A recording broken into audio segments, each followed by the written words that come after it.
अस्सलाम वालेकुम। Dear 10th class, हमारा 19th चैप्टर जो था वो एंड हो गया है। आज हम चैप्टर नंबर 20 जो है वाटर स्टार्ट करने जा रहे हैं।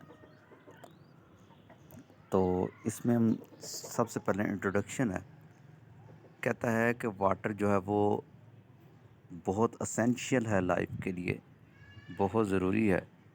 ठीक है, मुख्तलिफ जगह पर वाटर इस्तेमाल होता है, टेस्टिंग के लिए वाटर इस्तेमाल होता है, ड्रिंकिंग पर्पज़ के लिए वाटर इस्तेमाल होता है। ठीक है, अब जो पहला लिखा हुआ ना, टेस्ट फॉर वाटर, इसका मतलब ये है कि आपके पास लैब में डिफरेंट लिक्विड पड़े हुए हैं, आपने देखना है कि क्या ये वाटर ही है। ठीक है, कोई और चीज़ तो नहीं है इसमें। तो इसके लिए एक सादा सा टेस्ट है। आपने कॉपर सल्फेट लेना है, एनहाइड्रस, नीला थोथा जिसे कहते हैं। नीला थोथा आपने लेना है, उसका कलर ब्लू होता है, लाइट ब्लू कलर होता है। आपने उसे हीट करना है। हीट करने से उसमें से वाटर मॉलिक्यूल रिमूव हो जाते हैं। जब उसमें से वाटर मॉलिक्यूल रिमूव हो जाते हैं तो उसका कलर वाइट हो जाता है, जैसे टेस्ट ट्यूब में दिखाया गया है, नीचे जो वाइट कलर है।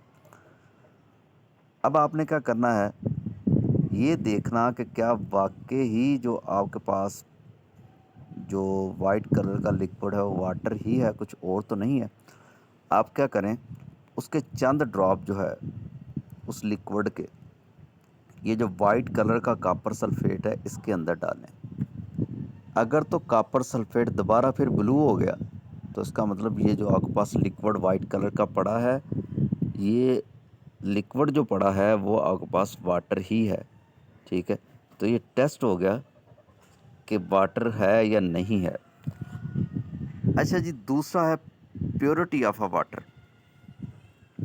याद रखिए, हमें ये मालूम करना होता है कि पानी प्योर है कि नहीं है। जो पानी हमारे पास आता है ना, वो उसमें साल्ट भी होते हैं, मिनरल्स भी होते हैं, ज़ाहिर है वो 100% प्योर नहीं होता। ठीक है, आपने अगर देखना है कि 100% प्योर वाटर जो है वो किस तरह का है या कौन सा है, याद रखिए कि वाटर का बॉइलिंग पॉइंट 100 डिग्री सेंटीग्रेड होता है और उसका फ्रीजिंग पॉइंट जो है, अगर आप उसकी आइस बना लेते हैं, वो 0 डिग्री सेंटीग्रेड होता है। तो इसी की बेस पे हम फिज़िकल मेथड से वाटर की प्योरिटी चेक करेंगे। पहला तरीका ये है कि आप वाटर लें, उसका बॉइलिंग पॉइंट चेक करें। अगर बॉइलिंग पॉइंट 100 डिग्री सेंटीग्रेड है तो वाटर 100% प्योर है। अगर बॉइलिंग पॉइंट ज़्यादा है तो इसका मतलब इसमें साल्ट वगैरह हैं। ठीक है, तो इस तरह एक तो ये मेथड हो गया। दूसरा मेथड हमारे पास है फ्रीजिंग पॉइंट वाला। आपने क्या करना है, वाटर को फ्रीज़ करना है। ठीक है, अगर वो 100 डिग्री सेंटीग्रेड पे 0 डिग्री सेंटीग्रेड पे फ्रीज़ होता है, ठीक है, तो ये प्योर वाटर है। अगर ये ज़ीरो पे नहीं होता तो इट मीन्स कि ये प्योर नहीं है। नीचे वाले पैराग्राफ में सेकंड पैराग्राफ, ये वाला पैराग्राफ जो है उसमें वो कह रहा है कि मेल्टिंग पॉइंट और बॉइलिंग पॉइंट बढ़ सकते हैं। ठीक है, मेल्टिंग पॉइंट बढ़ सकता है, बॉइलिंग पॉइंट कम हो सकता है। कब? अगर इसमें साल्ट वगैरह डाल देंगे।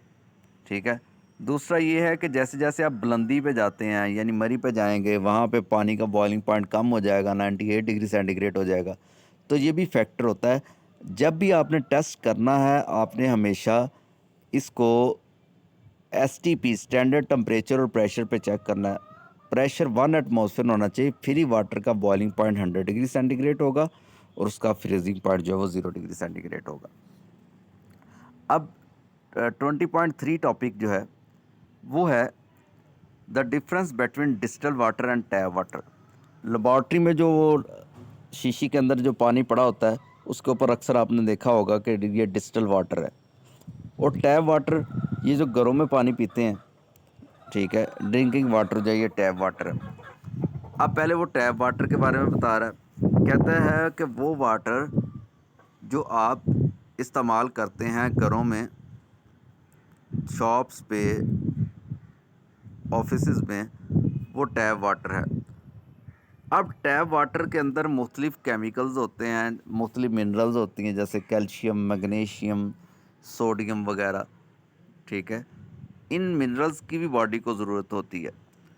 टैप वाटर कहाँ से आता है?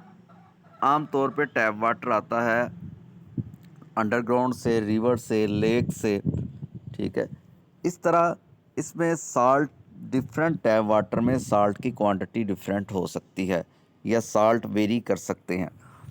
इसकी पीएच कहता है टैप वाटर की 6.5 से 8.5 तक होती है।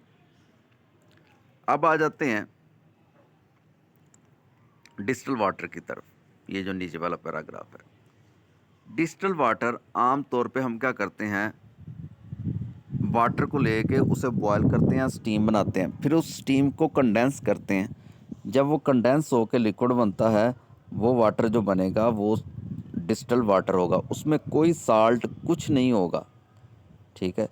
उसका बॉइलिंग पॉइंट 100 डिग्री सेंटीग्रेड होगा, उसका फ्रीजिंग पॉइंट 0 डिग्री सेंटीग्रेड होगा, और वो प्योर 100% साल्ट होगा, उसमें वाटर होगा, उसमें किसी किस्म की इम्प्योरिटी नहीं होगी।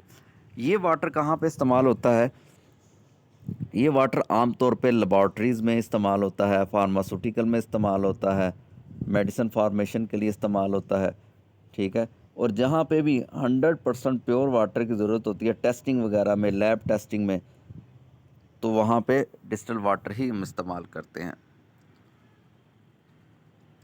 अच्छा जी, डिस्टिल वाटर चूँकि सिर्फ वाटर ही होता है, इसमें साल्ट वगैरह नहीं होते, इसलिए इसकी पीएच जो है वो 7 होती है, ठीक है। आम तौर पे ये सेफ़ होता है, पीने के काबिल होता है, लेकिन मसला ये है कि हमें मिनरल्स की भी ज़रूरत होती है, इसलिए हम डिस्टिल वाटर नहीं पीते। पीने से होता कुछ नहीं है, सेफ़ होता है, टॉक्सिक नहीं होता, लेकिन पीते इसलिए नहीं है क्योंकि हमें मिनरल्स की भी ज़रूरत होती है। तो इस तरह मिनरल्स के लिए हम टैप वाटर जो है वो इस्तेमाल करते हैं तो लेने के लिए, और डिस्टिल वाटर को लैब में इस्तेमाल किए जाते हैं।